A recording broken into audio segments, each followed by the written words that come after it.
Thanks for choosing this free Anfield Index podcast. If you'd prefer to listen to this or any of our other shows without adverts, then now's the time to check out Anfield Index Pro. With AI Pro, you can supercharge your entire listening experience. You'll not only get all of our podcasts without the ads, but you'll have them far faster with our quick publish feature available exclusively for subscribers. AI Pro also puts you in the heart of our sound studio, with an option to listen to many of our shows live and interact with the podcasters in real time as the shows are recording. Upgrading couldn't be easier. AI Pro is available on all popular podcast platforms, and we have our own apps for Apple and Android. Just head on over to AnfieldIndexPro.com and get started today. Hello and welcome to the Minefield podcast from Anfield Index Pro. As always, I am your host, Alan O'Donoghue, and I am joined by my partner in crime, Mr. Andrew Vincent. Andrew, how are you doing? I'm good. Got to be careful about saying partner in crime right now because people can't see me, but you were making fun of my hat and my sweatshirt because you said I look like a criminal. So today, hopefully we're not up to that much crime, but I am dressed for it if we need to be. Andrew, there was no accident that those words were chosen to introduce us in the podcast. You do look like you are going to go and rob some old people. But anyway, that's not what we're here for. No? Well, let me go change my clothes. What we are here for is to finally discuss some LFC wins and from a perspective of, you know, something maybe slightly different that not a lot of fans would think about. And it is how having a, in inverted commas, big game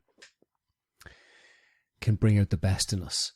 But let's look at things first from the viewpoint of the importance of that win against Rangers, that 7-1 away win against Rangers, and how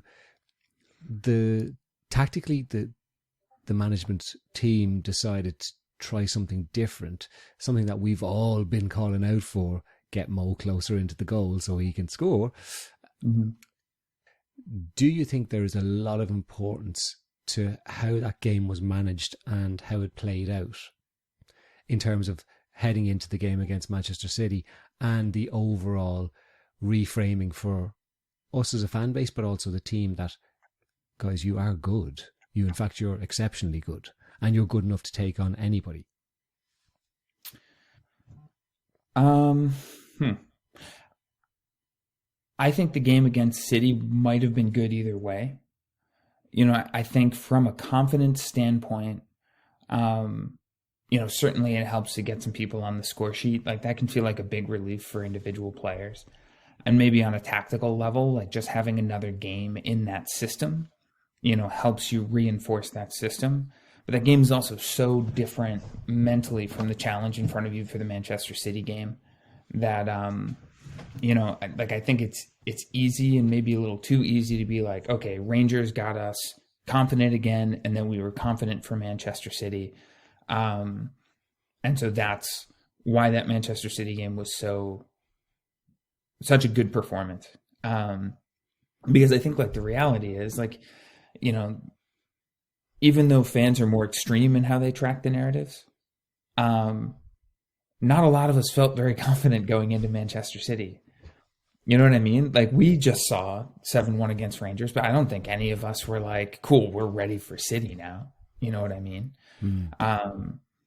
And so, that's the kind of thing that within the camp, they know that City is different from Rangers. They know how different those games are, the demands that are different, the difference in challenges. And, I think maybe it relieves the burden from some people, reinforces those tactics, and that's preparation. But I don't think that was a narrative changing game or anything like that. Okay. So while it may have helped them tweak a few tactical decisions that maybe haven't been as important, and it allowed other players to, really shine, it wouldn't necessarily have given the team massive confidence going into the City game. I'm wondering though, is the reverse true where do you think confidence within the players would have been low going into that Rangers game? Or do you believe that they have enough self-belief that this is just a bit of a blip that we can actually turn around, so we don't need to not be confident? I think we should talk about the relationship between confidence, self-belief, and focus. Okay. Because sometimes like we put those things together in a way where self-belief and confidence are the same thing. And I think, like there's overlap there for sure. And there's overlap with focus. All those things relate to each other. But I think you can believe in yourself and know you're good enough, but still not feel confident. Like if you imagine confidence as sort of like the emotional state that comes with a certain degree of self-belief. And so I work with players all the time, right? They know they can be good and they know they have the skills. So the self-belief in some ways is there, but they don't have that feeling of clicking. They don't have that feeling of like, I'm in this flow state. It feels sort of easy. I'm itching for the next game. Like I'm just ready to attack what's in front of me. I know exactly what I need to do, that sort of thing.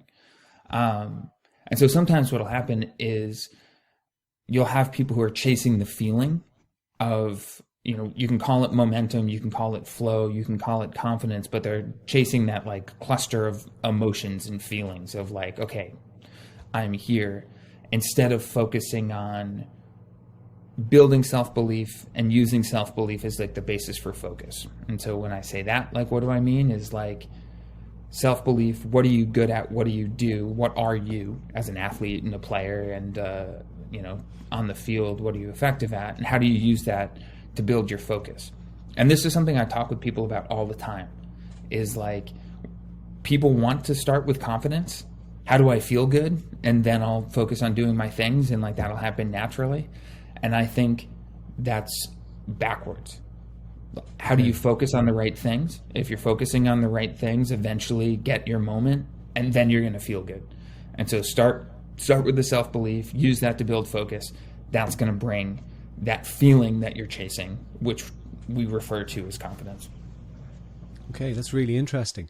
And can particular tactics negatively influence that? Because if you have the self-belief that, okay, let's go with Salah. If you have the self-belief that I am one of the best goal scorers in the world, and your coach is saying to you, you need to stick out on the sideline as much as possible. I'm not saying that is what Klopp has said, but sure. Yeah. It's what it's looked like. What does that do to you as an individual player? Or, do you lose just a bit of confidence, not only in yourself, or not at all in yourself, and just in the system and the tactics and the coach? Yeah, typically it's just super frustrating. That's my experience. Like, so it's a little different in hockey where I do a lot more of my work, but like, I've worked with soccer players who deal with this too, is that they see, if we're talking about self-belief and like, what am I good at and how do I want to play? What am I capable of? And then there's a system in front of them where they feel like they're given a role that has nothing to do with how they see themselves. Like, I see it all the time where, people will be like, well, like, fuck, that's it. Like I can't do my things. Like, I don't know how to get a chance. And, it definitely affects that cluster of feelings of confidence, of like flow and that kind of state of things feeling really easy and you're feeling really good about yourself and that all just feeling really automatic. Sometimes it can create some issues in self-belief where it's like, okay, well, here's what I think I am, but the coaches must not think I'm good enough to do that. And so, like, I don't know what to do with that and what should I be focusing on, and let me try this like thing over here, and this is what I need to do to get into the role I actually want. And those thoughts can start to develop, and then you see what that does to focus. Like, what should I pay attention to? Even just all the thoughts I had there's so many question marks about what do I need to pay attention to in order to be at my best. And so, if you've got kind of this triangle of self-belief and focus and confidence, all of those start to like and tank. That being said, if you ask that person, hey, how good could you be if you were given exactly the role you want and exactly the circumstance you want? Often there's I could be really good. Like I know that I can perform in that situation. So that's something that definitely comes up. Yeah, and I could imagine certainly at, say, the level of a Mo Salah, where like it's the elite of the elite, probably it takes a lot more for the self-confidence to be, the self-belief to be knocked. Yeah.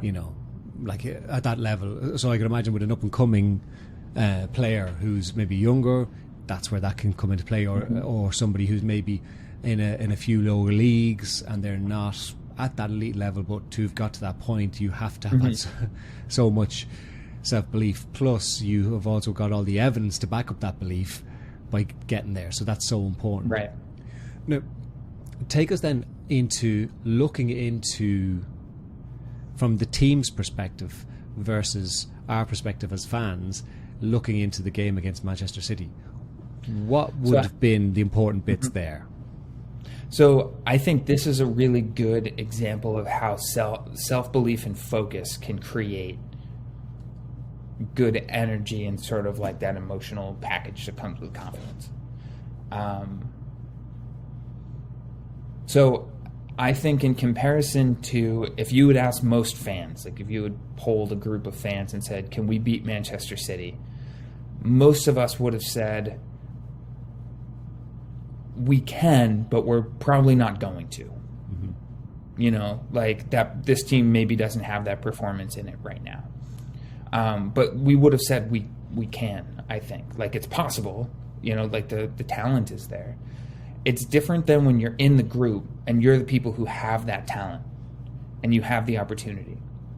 And so, if we do exactly what we need to, we have to be really good. We have to execute in a level we haven't been executing at. But if we do, like, we can play with these guys, but we have to compete with them. It's a really different challenge than playing Fulham or something like that, where Fulham isn't going to demand your best. You might go into that game, even if you're in a slump, feeling like, oh, we should beat this team. And so we should beat this team, and we have to be at our best, are two different things. We should beat this team as an outcome, first of all. Like, it doesn't have a process focus. You're not paying attention to what do we need to do specifically to beat Fulham. Why? Because we should beat them. So I don't need to think that hard about where or why or how or what are the tactics of it. Whereas Man City, I need to be perfect. I need to do this to cover Haaland. I need to do this to shut down De Bruyne. I need to do this with this intensity. And like immediately there's self-belief there in both. We should beat this team because we're better. That's a belief I have about myself. I can beat City if I'm perfect. That's a different thought pattern for self-belief, but it's there. I can do this, but I need to be focused in the right way. And so, that's totally shifts the approach to the game then, and then what you see in the game. And it's why, one of the things I really wanted to make time to talk about today is like why difficult opponents can be great for struggling teams. Because so often we think like, oh shit, we're in bad form and we're playing Manchester City, and that's like the worst game we could possibly have right now. And my thought is actually, no, just the opposite. It's one of the best games that we could have right now. I was actually really glad about the timing of Arsenal and Man City. Arsenal obviously didn't bring the best out of us, but Manchester City did. I actually, at the end of September, I had texted my brother and I said, we're going undefeated in October. Like I just have this feeling, like looking at the games and the way they fell and the games against Rangers and then where Arsenal and Manchester City fell, I was like, by the end of October, we're going to be clicking. And I just had that feeling. I wasn't even just saying it. I believed it. And part of it is because there were easy games that give us a chance to work on things. There's challenging games that will pull the best out of us. And like Manchester City proved to be that kind of game. And I'm wondering, just listening to you describe that, if we look back from the start of the season to now, based on how things have gone over the last few years, we pretty much have beaten everybody except Manchester City. So is there a potential for the players to, and maybe Klopp and the management team, to have had that, how you described looking at Fulham, going, we should beat this team? I think so. I think definitely. And this is something all the time, like, there's this idea, well, you should play every game like it's Man City. Just pretend you're playing Man City every game. And I understand the thought process behind that, but it just doesn't work that way. Mm-hmm. Because if you're a player and you're getting ready for that game, you're playing Fulham. And so if you're going to pretend you're playing Man City, it takes mental energy to pretend. Like, there's other ways of getting yourself really dialed in to attack Fulham and get the best out of yourself. But pretending that it's Manchester City, for me, is not the best, most efficient way of doing that, because it's not. Anyone who's ever played a sport and has been on a team where they knew they were supposed to beat the team they were playing, and they tried to pretend, okay, this is one of the hardest teams we play, you're pretending. That feeling of pretending. And you can see the people around you in the locker room trying to engage in that, or the parent or the coach who's saying, okay, do it like this, but it doesn't matter. You're pretending.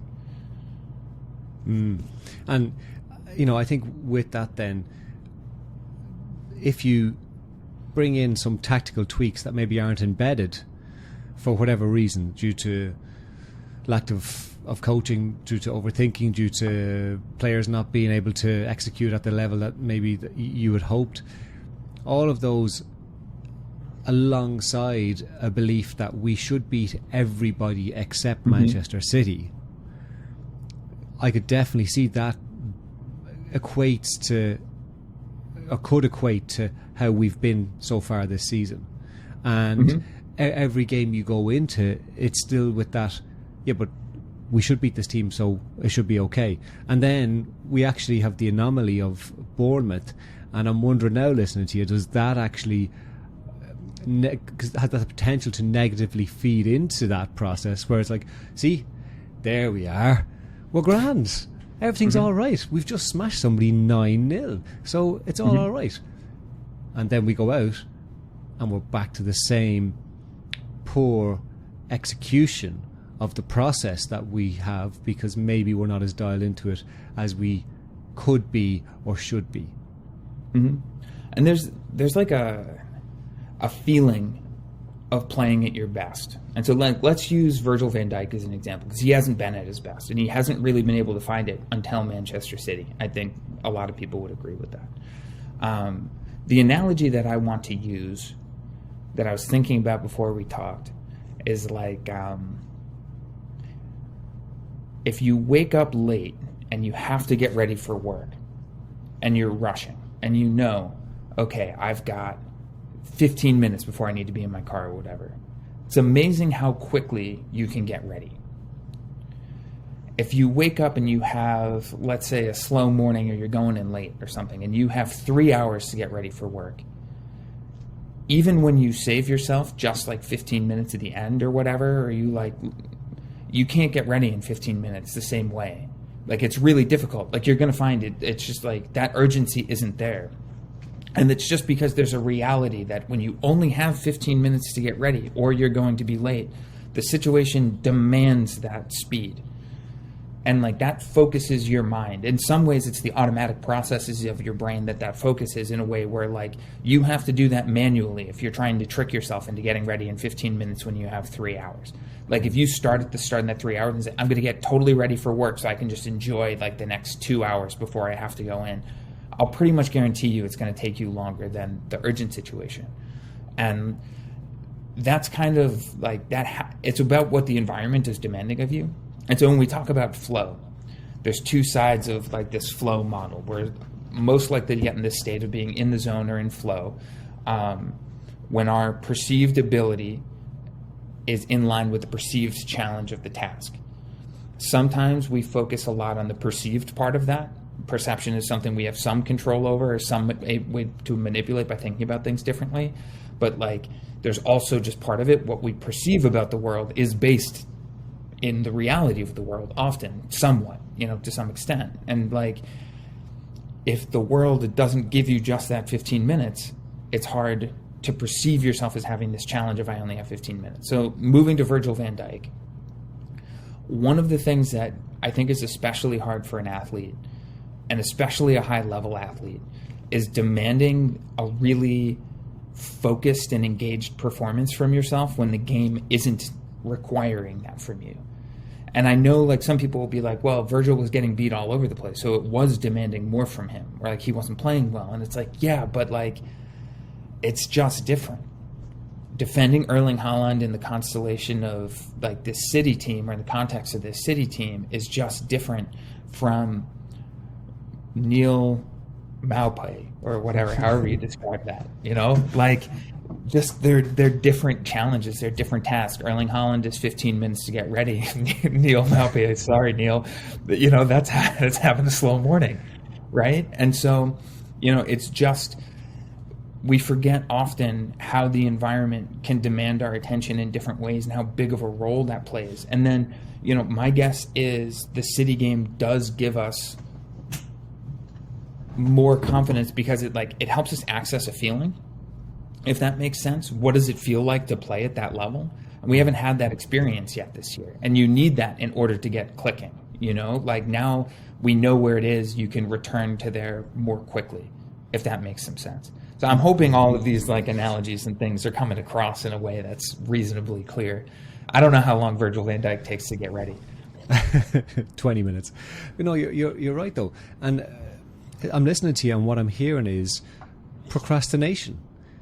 We are procrastinating, or have been procrastinating as a team. So one of the big, I've probably mentioned a few times on here, I do a lot of work around anxiety with people. One of the biggest things that people get anxious about is their own procrastination. It's when they have the 3 hours and they still end up being late. And what happens then is we get into this self-criticism mode of what the hell is wrong with me that everybody else in the world seems to be able to, get into work on time, but I'm not. But I know deep down that I've been looking at my phone at YouTube, and I've been listening to Anfield Index Pro podcasts, instead of actually getting ready, right?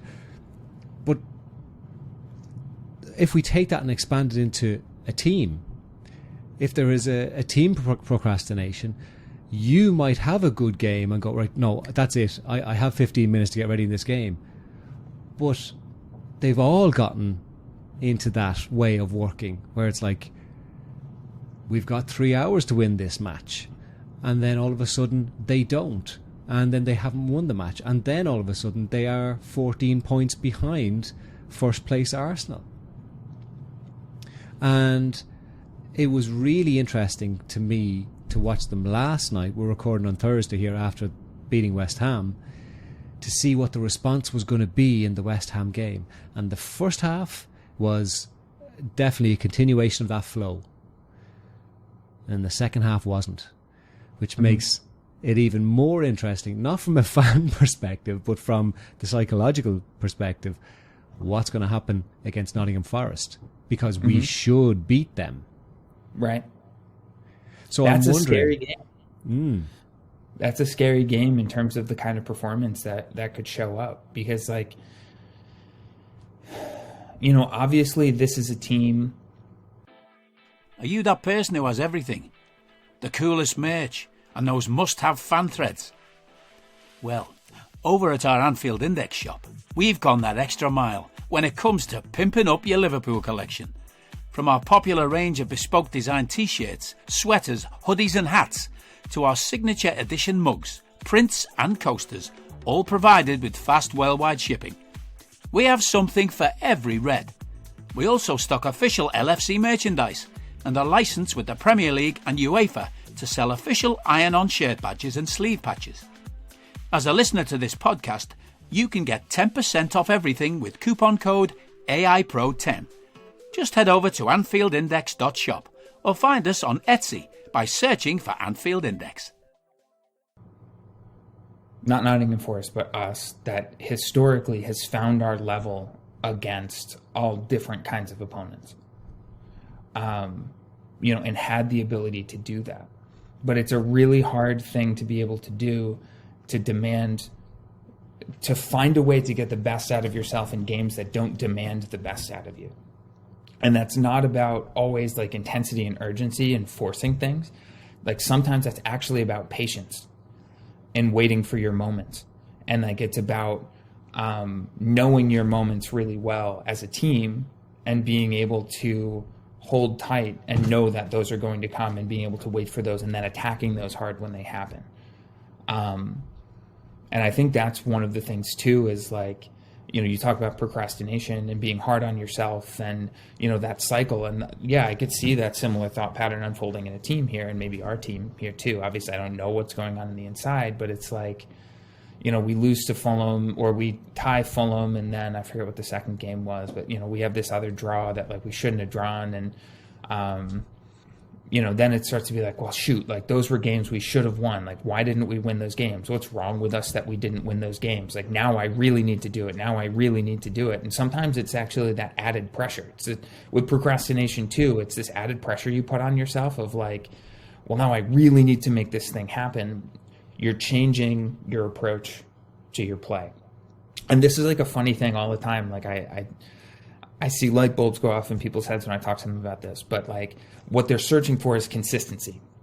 And so I ask them, like, how do you approach a game? And we'll go with hockey because I work with a lot of hockey players. But in hockey, you take, for people who don't know, for ice hockey, like you take short shifts. So you're usually out there for 45 seconds, maybe even like 30 seconds to a minute.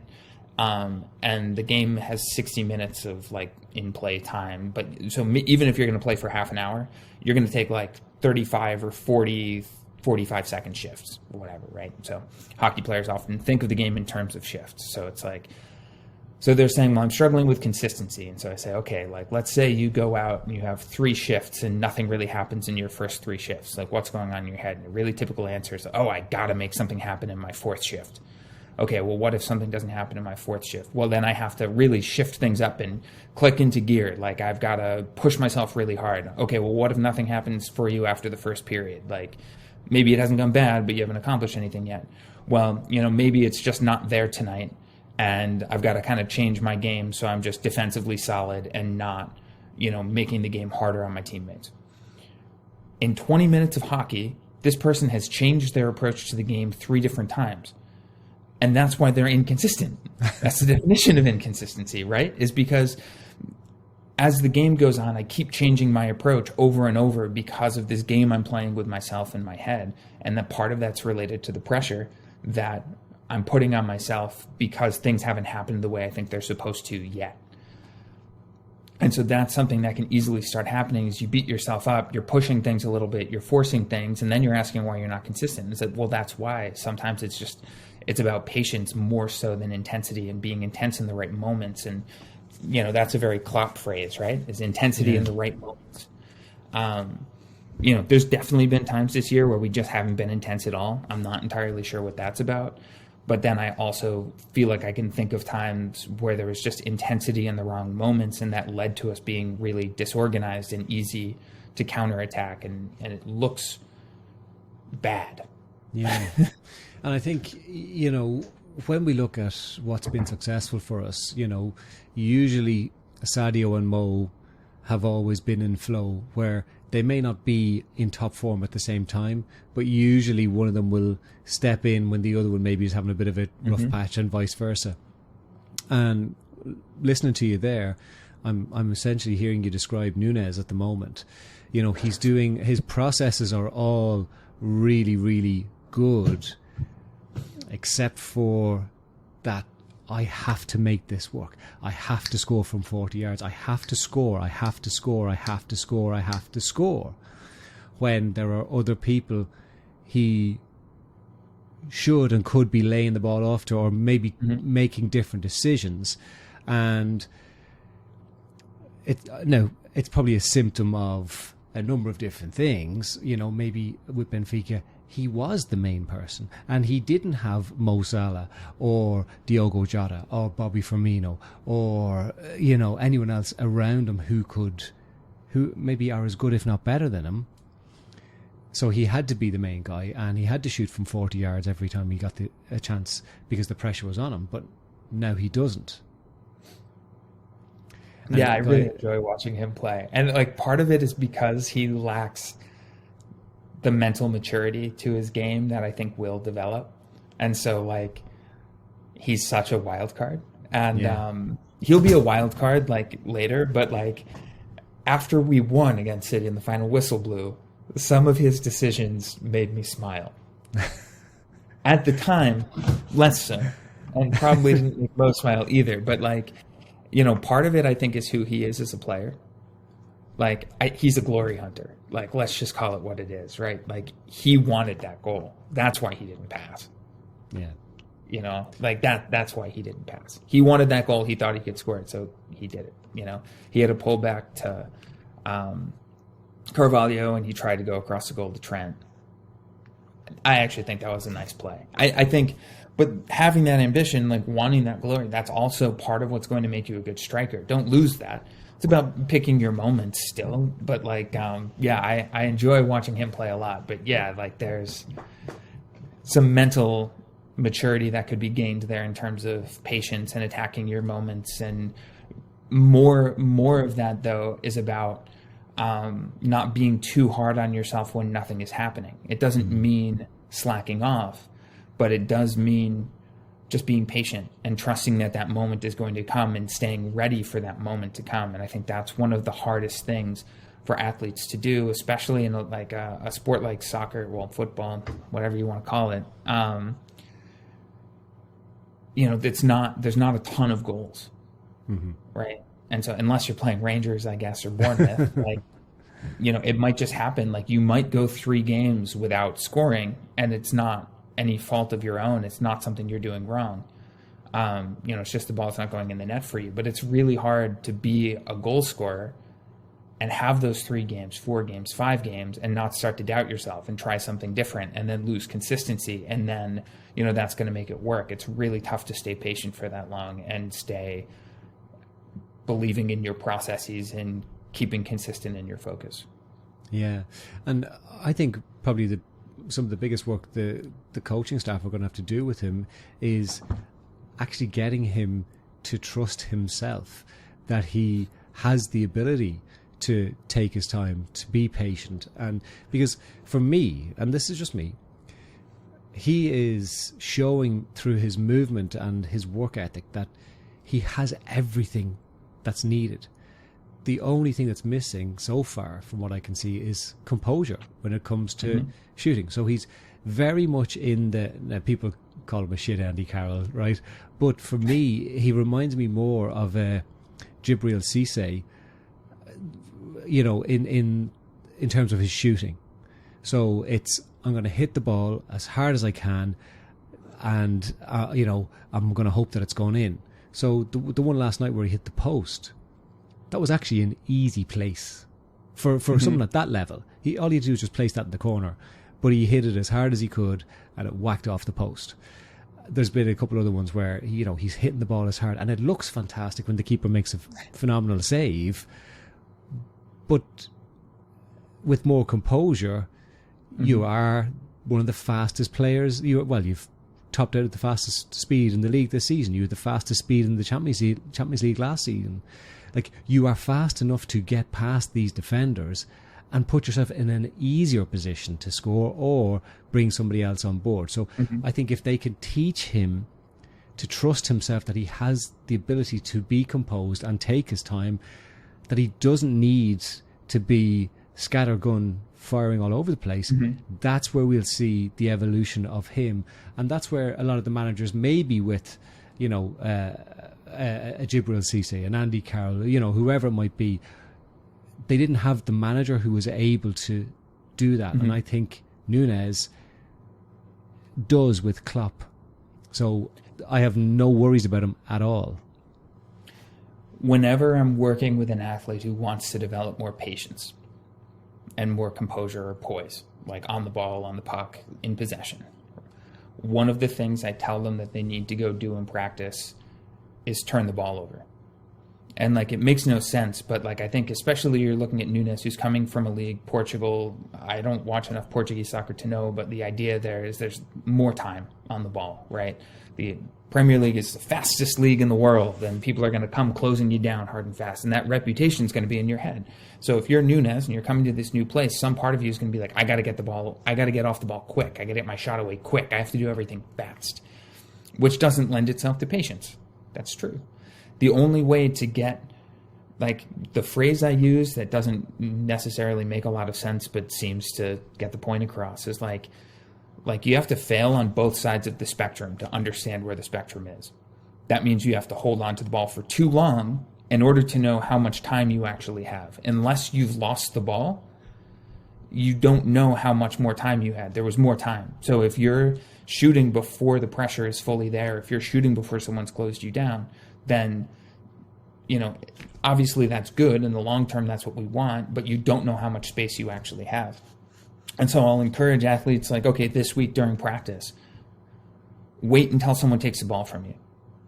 You know, like, don't just like stand there and hang out or whatever, but like, you know, hold the ball until someone takes it from you. Take all of your space and like keep messing around with that until you really understand how much space and time you have. And sometimes like that can be really helpful for people, because if you never give yourself permission to fail by taking too long, then you don't build that like sense. And it's kind of like a sixth sense for how long do I have. And so you have to do that a bunch of times before you can understand what's going on there. And part of that's just like building this habit and building this sense and building this level of perception. So, you know, I think that's a really good point. And, you know, patience there and teaching him to trust his finishing might also just be about building his awareness of how much time he has in situations where he has more time than he realizes. And part of that could just be about this narrative of the Premier League, which is the fastest league in the world, and people are going to come in and clobber you if you take too much time. And sure, they might, but like, he's not taking too much time yet. He's not taking enough time. Yeah, that's really, really fascinating. And I think you've hit the nail on the head. And if we add on top of that, he's coming in with a massive reputation, a lot of goals, and he has come in at the same time as the other biggest striker in the world, you know, who has come in and he has hit the ground running. So there is all this internal pressure. It's not even external pressure. But I'd say what we hope for him, like, we'll give him way more time as fans than probably he is giving himself to fail. And with anything in life, we have to allow ourselves to fail. And that's part of the problem that we have with so much, well, certainly I see with so much anxiety. It's because people don't know it's okay to fail, and that they have actually got the ability to deal with whatever comes up most of the time.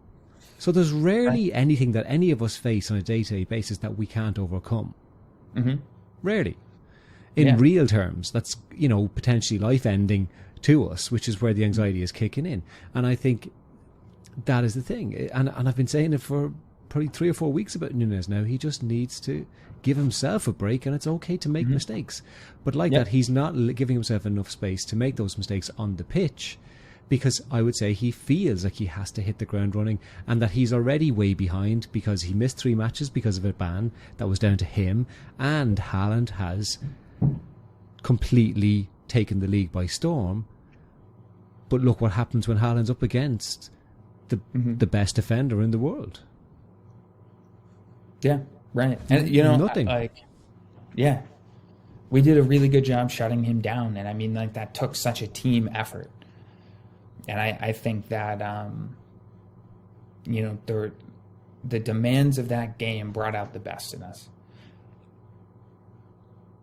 I don't want to say, hey, we're there now, because I've seen teams like this that play really well against good teams and struggle against bad teams.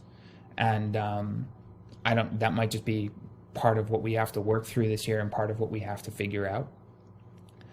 What does it look like for the group of players we have available and for this team to put away a lower level opponent? And like, that's, you know, if you think about 2 years ago, or whenever we ran away with the league, that was something we were really good at. And it wasn't about we were always firing 100% all the time. We weren't blowing away every small team. What it was that we were really good at understanding, be patient with the game, put pressure on them, wait. The opportunity is going to come. Think about how many times those breakthrough goals came late in games, and like how many times we talked about on this podcast how good we were at knowing and trusting if we just stick to our processes, this is going to happen for us. And we didn't force things, and we got the goals like 80th minute plus very often. And that's missing for this team right now. I don't think this team knows, how do I have to play against, I don't know, less demanding opposition, less intense opposition, to put them away. And that means things like controlling the game, because a lot of these draws that we've had this year, we had the lead at one point and then we threw it away. Controlling the start of a game, or coming out and putting intense pressure at the start of the game. We give the first goal away a lot, so like, it's about a process and a game plan for dealing with that kind of opponent, rather than pretend every opponent's Man City. You still have to be executing your process well, and you have to be committed to and focused on executing your process well. But it helps if you know your process really clearly. And like, we don't have that yet. We don't know that really clearly. What does it look like for this group and this team with these tactics and this evolution to beat a team, that's maybe a team we should be, quote unquote. And maybe West Ham, we won that game. We didn't play well in the second half, but we won that game. And, maybe coming away from there with the 3 points gives us a lesson. Hey, look, West Ham's a tougher team than Nottingham Forest, obviously. And plays different. But still, it's a game at Anfield that all of us would say, okay, we should win this game. So maybe there's some lessons we can take from it. Absolutely, there is lessons. And I think, when we were winning games, not only did we know that we could trust the process and it was going to work out most of the time, the opposition also knew that they had to try and be alert the whole way through to 92, 93, 94, 97 minutes. That's a long time to have to be concentrating on every single moving part in a football match. So that's where we were able to grind teams down. And us not conceding the first goal the last two matches is huge. It is absolutely huge. And it allows us the platform to then push on, and once we get that first goal, feel more confident that we actually can win it, because I don't think we've lost a game this season when we've gone in front. I don't think so.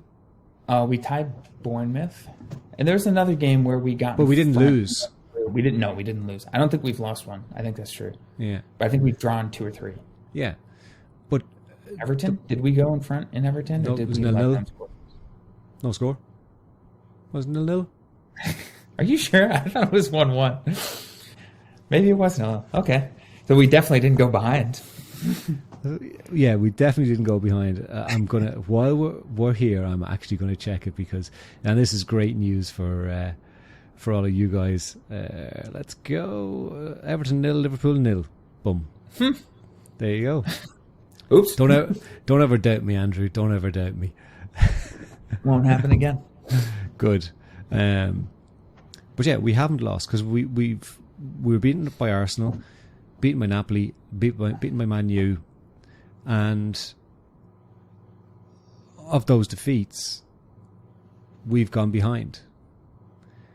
And we've gone behind to teams that are better equipped to deal with us and better equipped to know our general process. But how we played in those matches, with the lack of intensity and everything, that's maybe one of the things that kind of fed into it. Well, and you go behind a goal. You think, like, let's think about kind of this like procrastination analogy and mindset, and then also the consistency thing, like I was talking about before. You go down a goal and then you put more pressure on yourself. Shit, now we really have to do this. Now we have to work even harder. It's a recipe for inconsistency in process, and inconsistency in process, means usually being a little bit more mentally scattered and struggling to find yourselves a little bit. So, yeah, and one of the things I like about Klopp as a manager is like, he has a clear understanding that like to build a process takes time, and you build it slowly, and like, clearly throughout all of the ups and downs of this, it's implementing a few things at a time and keeping them simple and getting them before you move on to the next step. And so even through all the false dawns and we've got it now, Klopp has said, no, like we have to build slowly. Like when it's gone well, he's said that we still have a lot to work on. When it's gone badly, he's like, yep, we have a lot to work on still. I told you that last time. And yeah, that's true. And so I think like really defining that process, that's what's going to allow people to be at a high level, because that's the model with flow, is like you have a challenge for yourself that demands your focus and captures that focus, if that makes sense. And maybe like explaining that a little bit more would be helpful.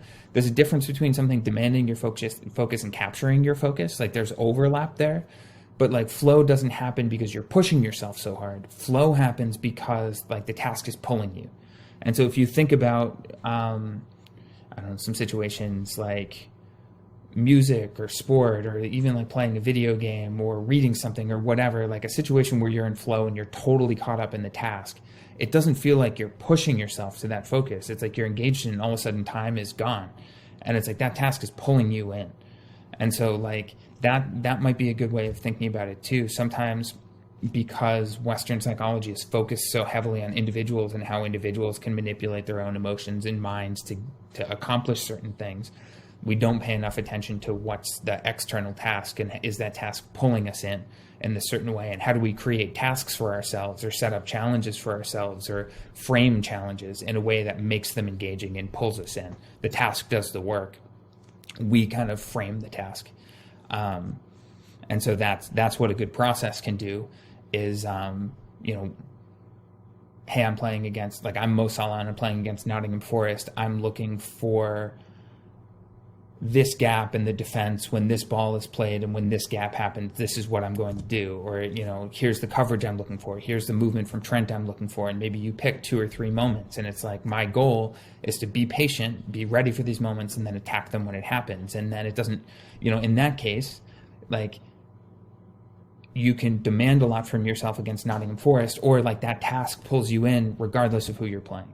I think it's harder on defense too. And that's, like you think about how we defended Haaland by like pulling back and giving him a little bit more space and just being in the space that he was going to run into.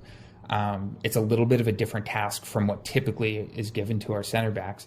And so, like it's the focus on that task that allows them to be like engaged and like, okay, I have to do this thing. I have to do this thing.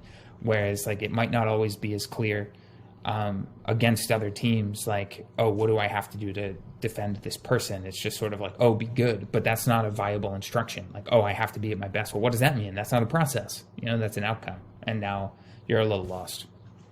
Yeah. And maybe that's where your focus can wander and may not be on the task at hand. And that's where we become a little bit sloppy. And it's not like, and these guys are elite. So it just seems like that's some of the challenges that they've faced this year, where they've just maybe lost that bit of focus for whatever reason. It could be numerous reasons. It could be individual reasons. It could be collective reasons. But, when you are such a small group of talented players with and you're so used to everything just clicking, when it doesn't, it can take a bit to kind of get back into a new rhythm. And I certainly didn't give this a lot of thought, but I'd be curious for us to talk about it maybe again a bit further down the line. Looking at Sadio leaving, looking at Divock leaving, and in terms of the impact that can have on the structure and the process, and how important maybe more so Sadio was to our process than we maybe gave credit to. And understanding then that it's going to take X amount of time, and X being we don't know how long, for those shoes to be filled in terms of the process. And sometimes maybe it takes 2 players to replace 1 player. But none of us really thought too much about that at the time because we didn't know. Mm-hmm. Yeah, I think it's a good point, is how one player leaving shapes everyone else's process around them and the role they have in the team and what that means, both from what they expect from themselves, but also like what the team expects for what's next. And, we can kind of see it as fans. Like, I think if I was to say, hey, write a script for, I don't know, like 18, 19, 19, 20 of what is a game going to look like against a bottom 3 opponent. Like, I think most people would probably say, okay, like Mo or Sadio is going to get a goal. Like, we're going to come out, we're going to push them really hard to start with, and maybe we'll score early, and then the game will be kind of tight, and then we'll get a second one somewhere in the 75th minute after they kind of break and wear down. Like that's not like a crazy script, but we know who's going to score there. We know, who's going to do what and like how. And I think if you ask that same thing now, like what is to a fan, like what's the script look like? You could talk about an ideal script, but then if you said, well, do you think that's going to happen? Or do you feel confident that's going to happen? Who's going to score? Where's the goal going to come from? Where's the assist going to come from? Like, what's the situation going to be? I think people would be like, I have no idea. And like that same thing, like, I don't know if this team knows their script yet. And I think it's a brand new script. Yep. Yeah. Right. And that's important. Mm-hmm. And we'll definitely get into that next time. Andrew, thank you so much for your expertise as always. We would be lost without you. And you are now free to go mug some grannies. That's absolutely fine for you to do in your thieves outfit. And listeners, if you are not subscribers, please do.